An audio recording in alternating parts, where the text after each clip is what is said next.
পাখির জন্য খুবই প্রয়োজনীয় ২টা জিনিস নিয়ে আজকে কথা বলবো।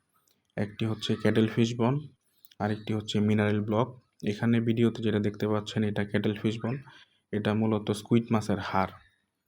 আরেকটা হচ্ছে মিনারেল ব্লক, এগুলা মুদির দোকানেও পাওয়া যায়।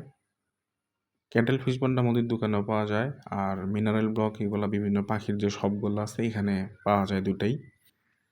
এই ২টা জিনিস অবশ্যই পাখিকে দেওয়ার চেষ্টা করবেন। বিশেষ করে পাখিকে ব্রিডিংয়ে দেওয়ার সময়ই ক্যাটেল ফিশ বন আর মিনারেল ব্লক টুকরা করে পাখির খাঁচায় আলাদা একটা পটে দিয়ে রাখবেন। এখান থেকে পাখি প্রয়োজন মতো খেয়ে নেবে।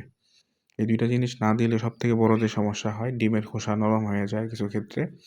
আরেকটা বড় সমস্যা হচ্ছে যখন বাচ্চা থাকে তখন যদি ক্যাটেল ফিশ বন আর মিনারেল ব্লক না দেওয়া হয়, মিনারেল ঘাটতির জন্য পাখির বাচ্চা ফেদার প্লাগিং করে। এটা বড় একটা সমস্যা, এতে বাচ্চার অনেক ক্ষতি হয়ে যায়। মিনারেলের ঘাটতির জন্যই পাখির বাবা-মা তার বাচ্চার গায়ে যে ছোট পশমগুলা থাকে এগুলা খুঁটে, খুঁটে খাওয়া শুরু করে। ওই সময় দেখা যায় এগুলার পশমের গোড়া দিয়ে রক্তও বের হয়।